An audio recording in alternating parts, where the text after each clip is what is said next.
Since June the 10th, 1940, the German Luftwaffe had been battering British shipping in the English Channel. The Luftwaffe's commander, Reichsmarschall Hermann Göring, was determined to lure the British Air Force into combat. But Britain's Air Chief Marshal Hugh Dowding refused to take the bait. He used his fighters sparingly, knowing that the real battle was still to come.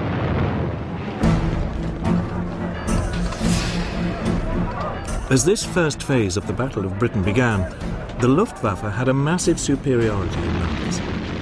It had 1,100 single-engine fighters available to the Royal Air Force's 700. Almost all the German fighters were the excellent Messerschmitt Bf 109E, with a top speed of around 350 miles an hour. About two-thirds of the British fighters were Hawker Hurricanes, slower than the 109s but more agile. The remainder were Supermarine Spitfires, with a top speed similar to the 109s.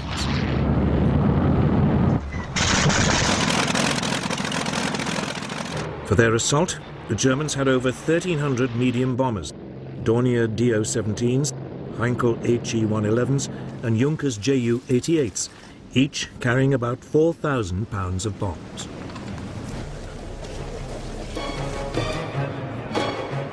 Göring selected August the 13th as Adlertag, Eagle Day, for the start of his main assault.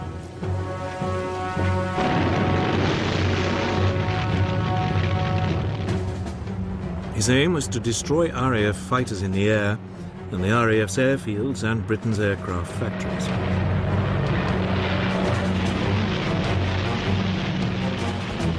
Softening up attacks were made the day before. These concentrated on the airfields and the radar towers along the south coast.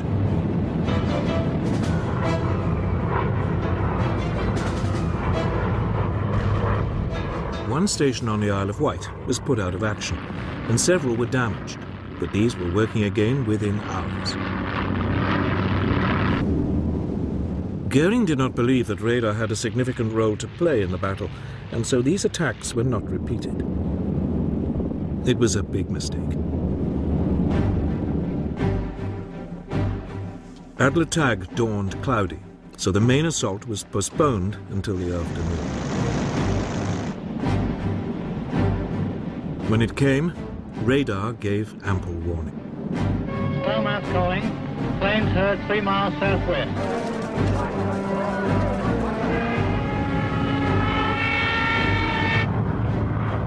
Nonetheless, most of the RAF airfields in the south were hammered.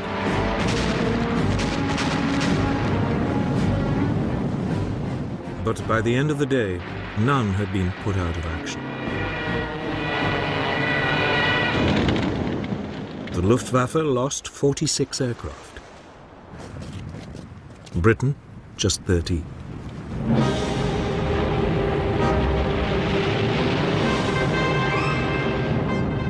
The Luftwaffe mounted its largest attack of the whole battle on August the 15th.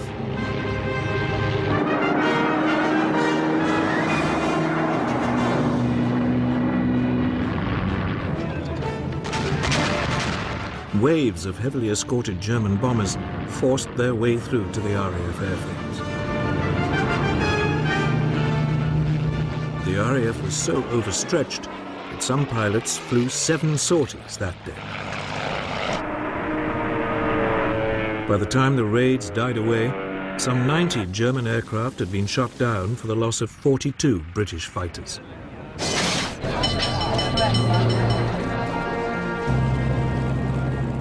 The battle continued with equal ferocity over the next few days.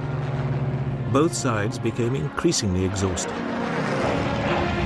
Dowding tried to rotate his pilots to rest them, but he simply did not have enough of them. Many were being sent into battle with just 10 hours flying experience.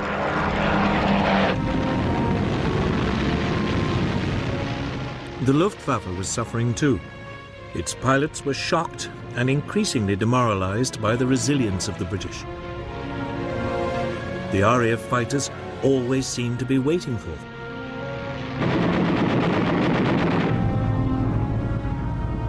As the fighting wore on for 12 solid days, the British losses began to creep up to match those of the Germans. The Royal Air Force was close to breaking. To turn the screw, Goering began using his bombers to attack at night as well. But this decision had an unexpected outcome. On the night of August the 24th, a flight of Heinkel bombers lost its way and bombed the city of London.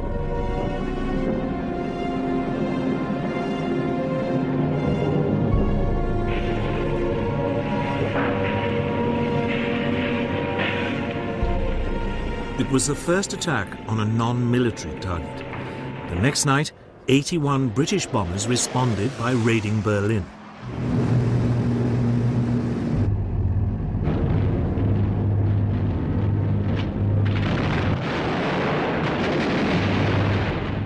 Hitler was infuriated and demanded massive retaliation.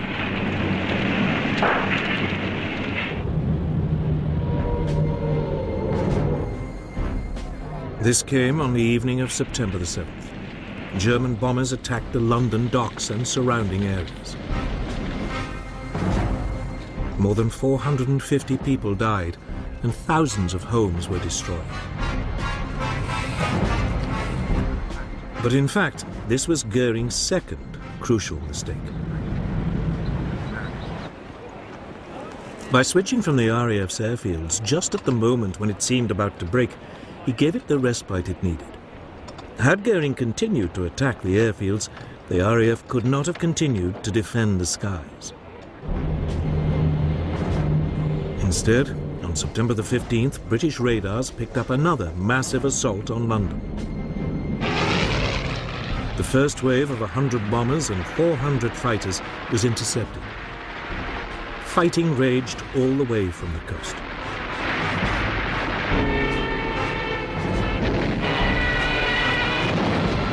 In the afternoon, another fleet of 150 bombers renewed the attack. Winston Churchill was at Fighter Command headquarters that day. After he heard controllers calling in reinforcements from neighboring groups, he asked, "What other reserves have we got?" The reply was, "There are none."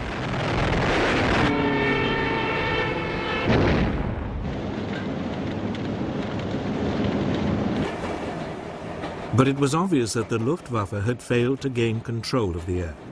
And on September the 17th, Hitler postponed Operation Sealoft.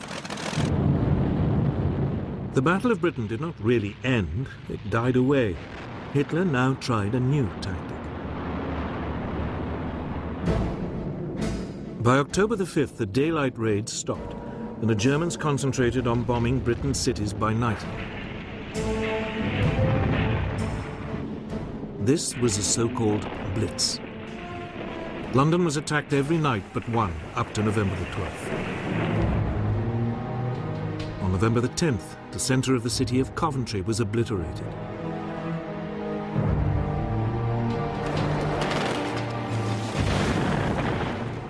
The Blitz continued into 1941, with the last major raid being made on London on the night of May the 10th. More than 50,000 civilians were killed in the Blitz, but there was never any question of Britain cracking.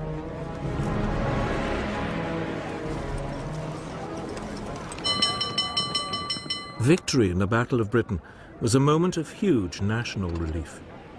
Pilots had come from all over the empire to join the RAF, and from countries occupied by the Nazis like Poland and Czechoslovakia.